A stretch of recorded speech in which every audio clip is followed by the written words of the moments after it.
മണവാളം bro exposure ആണോ വേണ്ടേ? ഇത് അതാണ് കഴിഞ്ഞ ദിവസം എനിക്ക് വ്യൂസിന്റെ ഒരു ഞാൻ ചോദിക്കുന്ന കേട്ടായിരുന്നു. എനിക്ക് അറിഞ്ഞൂടാ ബ്രോ അവിടെ കറക്റ്റ് ഇപ്പൊ മണവാളിന്റെ അടുത്ത് ഓൾറെഡി ഞാൻ പറഞ്ഞായിരുന്നു. ഇത് എന്താ ഇതുപോലെ ഇങ്ങനെ പറഞ്ഞപ്പോഴാണ് ഞാൻ ട്രിഗർ ആയത് എന്ന് പറഞ്ഞപ്പോഴത്തേക്കിനും മണവാളൻ പറഞ്ഞു അത് നമ്മുടെ കൂടെയുള്ള ആൾക്കാരുടെ മിസ്റ്റേക്കാണ്, ഞാൻ അത് അവരോട് സംസാരിച്ച് സെറ്റാക്കിക്കോളാം എന്ന് പറഞ്ഞിട്ട് പോയ ആളാ.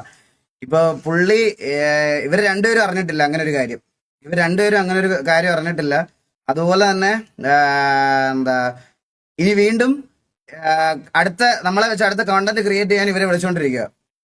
മനസ്സിലായി? അപ്പൊ ഇത് മണവാളം ബ്രോ എക്സ്പോഷർ ആണോ വേണ്ടേ? ഇത് അതാണ് കഴിഞ്ഞ ദിവസം എനിക്ക് വ്യൂസിന്റെ ഒരു ഞാൻ ചോദിക്കുന്ന കേട്ടായിരുന്നു. എനിക്ക് അറിഞ്ഞൂടാ. ഞാൻ ഇവരെ നിർത്തി പറയണില്ല, കാരണം ഒരു ബേസിക് റെസ്പെക്ട് എനിക്കുണ്ട്. കാരണം നിങ്ങൾ കുറെ നാളായിട്ട് അറിയാവുന്നവരെ. ഇവരെ നിർത്തി നോക്കുമ്പോൾ ചിലപ്പം വേറെ എന്തെങ്കിലും ആയിട്ട് ബ്രോയ്ക്ക് അത് പിന്നീട് ഫീൽ ആവും. ഇവർ പോയി കഴിഞ്ഞിട്ട് ഞാൻ പറഞ്ഞോളാം എനിക്ക് പറയാനുള്ളത്. മനസ്സിലായി? അതാ ഇവർക്ക് പറയാനുള്ള കാര്യങ്ങൾ അവർ പറഞ്ഞോട്ടെ. പിന്നെ എനിക്കെതിരെ ഒരു കോണ്ടന്റ് ക്രിയേറ്റ് ചെയ്യാൻ വേണ്ടിയിട്ട് രണ്ടുപേരെ യൂസ് ചെയ്തതിൽ പുച്ഛം മാത്രമേ ഉള്ളൂ. അതെനിക്ക് പറയാതിരിക്കാൻ വയ്യ, അതെനിക്ക് പറയണമായിരുന്നു. അതുകൊണ്ട് ഇന്റർഫിയർ ചെയ്തത് ബ്രോ നിങ്ങൾ പറഞ്ഞു. അങ്ങനെയാണ് നമുക്കിപ്പോ ഈ ഒരു കാര്യം ഈ ചാറ്റ് ഭയങ്കര രീതിക്ക് ഭയങ്കര ഇത് വന്നോണ്ടിരിക്കുന്നുണ്ട്. പുറത്തിറങ്ങി നടക്കാൻ പറ്റാത്ത അവസ്ഥയായി ഭയങ്കര രീതിക്ക് അതിനു വേണ്ടി നമ്മൾ സംസാരിക്കാൻ എന്തായാലും വന്നേ പറ്റൂ.